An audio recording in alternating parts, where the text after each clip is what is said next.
One of the things that people absolutely love is anytime I do a Q&A. So a few months ago on the YouTube channel, I asked the question, if I were to do a Q&A series, what questions would you want answered? And there's a whole bunch of questions on there. So today we're going to do something a little bit different on the podcast, and I'm going to do a Q&A. So we're going to do something a little bit different today. We're actually going to go onto the YouTube channel, and I'm going to go to the questions that people have asked, and I'm literally going to read it and answer the question today. So I think you guys are going to absolutely love this. So let's start with this first question. So Heather, 25430 on YouTube, she asked, if you were starting from $0, nothing, food stamps only, how would you create a business to help others discover all of the limitless possibilities they are capable of? So first off, I just want to say that I think it's so beautiful that you want to help people tap into their limitlessness, and then you're asking a question talking about a limitation and a way in which you're limited. It's beautiful. You're probably very aware of that as you ask the question, that there was this dichotomy there in the question itself. So the beautiful thing is, and most people are going to want to go straight to the answer of, you can start a YouTube channel, you can start a coaching business, you can start branding yourself online, you can sell products off Instagram, start a YouTube channel, start streaming here. But I'm not going to go there, because the real thing that has to shift here for you to help other people tap into, what did you say? The limitless possibilities of what they are capable of. You have to tap into yours.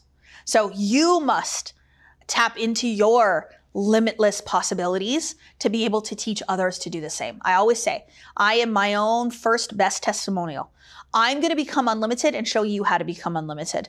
I'm going to become wealthy and show you how to become wealthy. I'm going to become healthy so I can show you how to become healthy. So truly, this is about you becoming limitless first, removing the limitations within your own mind first to be able to tap into and help people to become limited. So in that question, there's an undertone. If you were starting from $0, nothing, food stamps only, how would you create a business? I can tell by the way in which you've asked the question that you feel limited by the lack of money that you have in your life and the way in which that feels. So self-awareness is always the first step. So to be aware that, hey, I believe that because I have no money, I can't start a business. Because I have no money, I won't be successful. Because I have no money, life is hard. Because I have no money, I can't do X, Y, Z. It's a limitation in the mind. So what would be a belief that would then serve you more? I don't need any money to help you. I don't need any money to start a business. I don't need this, and the other thing to be able to achieve. What would be another empowering belief to have would be like, you know what? I actually have a lot. I actually have an inner sense of plenty. I have a drive and a desire to do more, to have more, to be more. And that would empower you as well. Another belief that I would absolutely want to have programmed in my subconscious mind is, I actually don't need anything else. I have everything I have in this moment right now. On the way over here, we were listening to a song. Oh my gosh, who is the singer? Ray LaMontagne, I think his name is. Step into your power. And in the song, he literally says, you have everything you already need and you got it the day you were born. And that is such a powerful statement. To believe that you already have everything, it removes so many limitations. That's what's going to help you to quantum leap. So I would really go into an awareness. I would really go into self-awareness journaling. I would ask the questions and start to reprogram and do that inner work yourself. Once you do that inner work, you realize oftentimes that most people that have achieved success are those that have gone from rags to riches. We've heard this many times. The stories from rags to riches. Those people started with nothing. So the belief you have to have something is the very thing that's limiting you. It's keeping you from what you desire. So for me, it's then, okay, so starting from this place that I'm at today, right now, what can I do? How can I serve? How can I help? And so right now we're in a podcast studio. There's lights on me. There's monitors, cameras everywhere, computers. There's a crew here. This costs money, but there are podcasts out there that aren't done in this capacity. There's a podcast done, you in your computer sitting at home with nothing else. There's ways in which you can serve that aren't at the level which we serve today. I think about my very first podcast. I don't even think it was actually recorded intentionally as a podcast. We just took recordings of teachings that I was doing otherwise and turned them into a podcast. So it's really allowing yourself to act intuitively from an empowered place. And so from a place of something is missing in my life, I need something else. Intuition is not going to speak to you in the same way as I have everything I need right now and I can change the world in any moment. That's a different belief. So I would say that if you are matching the consciousness of the individual that is helping others tap into their limitless possibilities, your intuition will speak and the universe will provide you with opportunities. So it might be vehicles, it might be connections, it might be people, it might be business opportunities, it might be investors, it might be somebody wanting to loan you some money, whatever that is, it will come to you to be able to do it from the consciousness of who you're going to become by doing it. You get the gist of it. But amazing question, Heather. I really love that. The next question that I'm going to answer is really, really beautiful and a topic that I love to talk about. It's by KK Flower 1111. So she's got the ones in there, which I love. Okay. I would love for you to elaborate more on embodiment. Is this related to integration too? How can we sink it into our bodies? Thank you. So for the first, I'm going to say 2 years of my manifestation journey, I quantum leaped, manifested a profound amount of things in my life. And it was almost mythical. So people would think it was a myth, but it was my real life. And I learned a lot. I grew and I embodied everything that I was taught. So from books, from podcasts, I'm not a huge podcast listener or YouTube listener. Actually, I never listen to podcasts or YouTube, so I'm just going to be honest. But from the teachers that I've had in my life, mentors, books that I've read, in-person teachers, I really embodied what they taught. But I didn't realize that until I spent a day with Bob Proctor in his studio in Toronto. We filmed a docuseries, which hopefully will be released soon. And we did a beautiful interview in his studio, a lovely manifestation of mine. And I had become one of his top coaches alongside him in his business in the first year and a half of my business. And I had generated a substantial amount of wealth and really changed the course of my entire life. And in this interview, I said to him, Bob, why me? Like, there's a lot of people that follow you, that learn from you, that take your courses, programs, other coaches, other teachers that are teaching your work. But I've never seen anybody do what I've done as quickly as I've done it. Why me? What do you think that is? Because I don't want to be the only one. I don't want to sit here having figured this all out and manifesting and nobody else benefiting. I want every person that comes into my energy to be able to do this. I want to see the entire world have everything they ever wanted. And he said, Kathleen, you internalized it. So you did not keep the information in your conscious mind. You internalized it. And even when he said that, I was like, huh? Like, what do you internalized it? Okay. Like, what does that mean? And it wasn't until the drive home that I realized I moved it into my body. I embodied it. I don't know this work. I am this work. I don't teach manifestation. I am manifestation. Like, this is my truth. I now believe that everything that I teach you is true. And you know that I believe it's true because I live according to it. You can ask anybody in my life. You can ask Anna, the one that's producing this podcast episode right now, that I live according to this information. I don't tell you guys one thing and live a different story. I truly believe everything that I teach and I live it every single day. That is the difference between knowing a thing and being a thing. So here's an example for you. If I believe I am healthy, how do I behave? As a healthy individual, how do I live as health? Is that going on a diet? Is that restricting my calorie count to try to lose weight? Is that taking pills every single morning to prevent an illness? No. Living health means I love my body, I love this vessel and I want to take care of it. I'm going to eat nutritiously. I'm going to move it. I'm going to go to the gym. I'm going to get a trainer. I'm just going to live my life as a healthy woman, and I'm not trying to prevent nothing. But when I'm going on a diet, when I'm trying to reduce my weight, when I'm trying to get my blood pressure down, when I'm taking pills to try to prevent an illness, what is the belief? That I'm unhealthy or that I could be. And so I'm taking action to try to be something that I currently do not believe that I am. So for me, this wasn't, this health journey that I've been on for the past 2.5 years. It's about longevity. It's being taken care of this vessel because I want her to last me a long time. But I had to tell myself I'm healthy. I'm the healthiest I've ever been. You'll hear me say that all the time. I am the healthiest that I have ever been in my life. And I'm not saying that because I have healthy behaviors. I'm saying that so that my behaviors will match the identity that I'm choosing to be. So another way of seeing this too is that you can choose to arbitrarily be in any state at any time. So I can feel sadness, but I can be happiness. I can be happy. So I always say the state of being that I'm in right now is I am a happy woman. I might be having a sad moment. To take a concept or a piece of information and to put it into your mind says, yes, I believe this. I like this. This might be true. It's information. Okay, great. And then you just leave it there. But when that information becomes truth for you, you behave differently.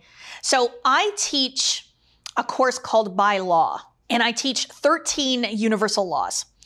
And one of the things that I ask at the end of every single lesson, I always have embodiment practices now with everything that I do. So even if you come on to my free live events, I always give you embodiment practices. But the question I ask at the end of every single lesson, because each lesson is a law, I will ask the question, if I believed this law to be true, what would be different?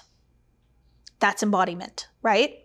So I believe this law to be true, and then you don't change anything. You don't change a thought. You don't change how you feel. You don't change an action. You don't change a single belief, but you're like, oh yeah, that sounds good. That's a good concept. I'm just going to stay the same, think the same, feel the same, behave the same. Nothing's going to ever change. You know the law, but you aren't the law. You know the law, but you are not being the law. You know the law, but you are not living according to the law. So for example, the law of cause and effect. So the law of cause and effect says that every single effect that I experience in my 3D observed world, everything I see here is a result of my consciousness. I am the cause to my effect. Okay? If I believe this to be true, how would I show up? How would I behave? How would I exist every single day? Would I be blaming you for everything that's going wrong in my life? No, I would not. Would I be mad at you for hurting my feelings? No, I would not. I would understand that I control my feelings and my feelings can only be hurt because I choose to let what you said be true and then hurt my feelings. Can I be mad at the world for not giving me what I want? No. So to truly embody the law of cause and effect is to take full responsibility for my entire life. I am in this position, in this moment, having this human experience because of the culmination of the beliefs that I have held and the decisions that I have made over my lifetime that have led me to this moment. And then guess what? You start to realize that that actually opens your whole world up to infinite potential because now you know that all you have to do is think new thoughts, feel new feelings, take new action, and manifest an entire different experience. So some people say, well, it kind of sucks to blame yourself for your whole life. That's not what we're doing. We're taking ownership back. We're taking control back. We're taking the cause back. We're actually giving ourselves all of it back. And it's beautiful. But that's the difference between knowing the laws and living according to the laws. Universal law is so interesting because if you fight against universal law, you will find that you are going upstream instead of downstream. You're not allowing life to go. You're fighting and you're trying to go backwards. That's why universal laws, once you actually embody them, your life will change drastically, rapidly, without a doubt. It's one of the best ways to manifest a new experience. So embodiment for me isn't knowing a thing, it's being a thing. And it's living according to the truth of that idea. So if I believed I was an ascended version of myself, how would I think? How would I feel? How would I show up? There is so much in my book, The Best of Yourself. I think it's the last chapter, chapter 17, self-definition. Every act is an act of self-definition. So whether you do something or not tells me whether you believe or not, and it tells me what you're living according to. So we don't want to just know things. We want to actually be those things and embody those things. How do I get it into the body? I be it. I live from it every single day. And it's my truth. And you'll hear me say this all the time. You can't convince me otherwise. And the reason I say that is because I want to have the control. I don't want anybody suggesting anything to me. I don't want anybody trying to control my thinking.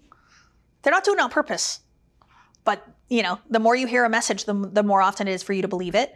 So I just say all the time, you can't convince me otherwise. I've convinced myself enough of the truth of this, so much so I live according to it. And so I'm not gonna do otherwise. Just another little way of doing that. But beautiful, beautiful question. This next question is a little bit of a long one, from Melissa Edney 5377. There's a lot to it, but I think it's a beautiful, beautiful question. So let me read it first and then I'll answer it. How do you let go of the fear of potentially leaving loved ones behind as you evolve and grow, especially if they are shut off spiritually? Also, how to grow an audience quickly. I want to give up my job to go all in, but I don't have an audience. And I have difficulty with my husband not believing that you don't need to work to make money. As I pay for the food, etc., and he covers mortgage, this is really holding me back. So it sounds like there's two questions here, but it's actually all the same underlying limited beliefs that I want to address. One thing you will notice about me is whenever you ask me a question, I'm going to call out the limiting belief within the question. So it's actually not the question itself that you're asking. It's the awareness of what I see within the question that will change everything. So what we're noticing here is the belief that someone in your life limits you. Somebody else's beliefs become your beliefs. And then the question about how do you let go of the fear of potentially leaving loved ones behind as you evolve, especially as they are less spiritually connected. So there's two beliefs there. There's the belief that your husband does not believe that you don't need to work to make money. So your husband doesn't believe what you want to believe. So that's the first thing. And then the second thing is you have a belief that you can leave people behind. So if you're afraid of leaving loved ones behind, that's going to instill fear because you love your loved ones. You want them around. You want them there. So if you're going to lose them, then I'm not going to go up there. I'm not going to ascend. I'm not going to elevate because I'm going to lose them.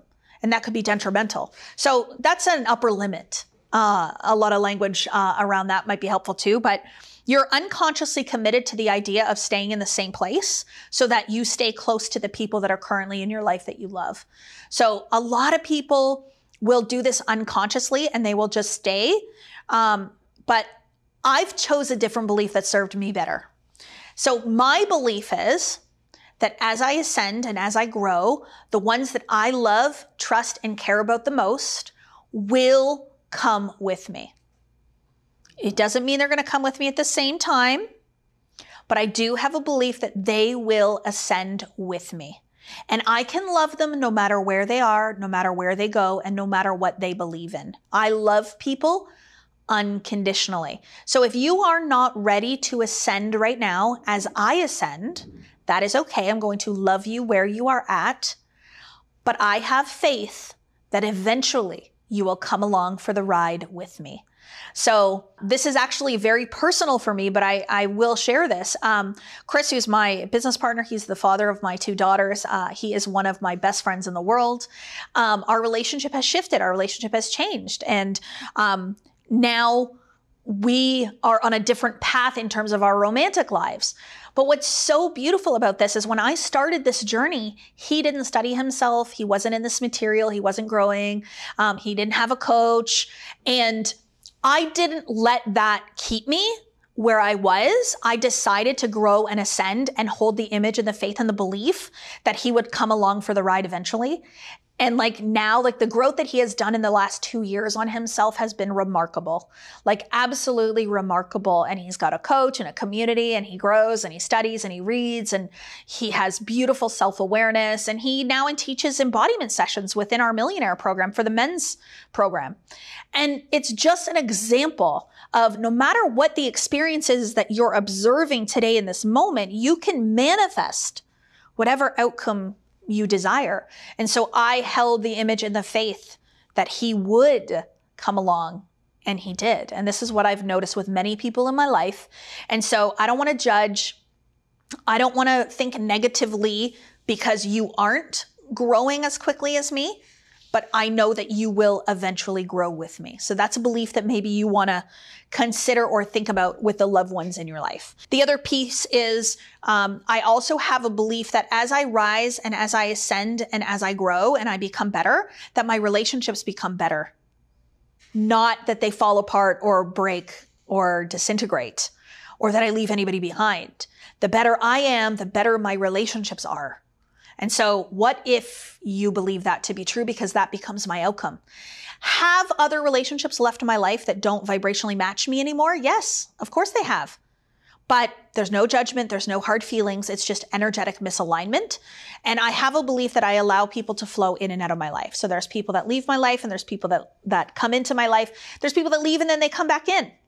And that's okay. It's the flow of life. So I just create belief systems that empower me and don't limit me when it comes to my relationships.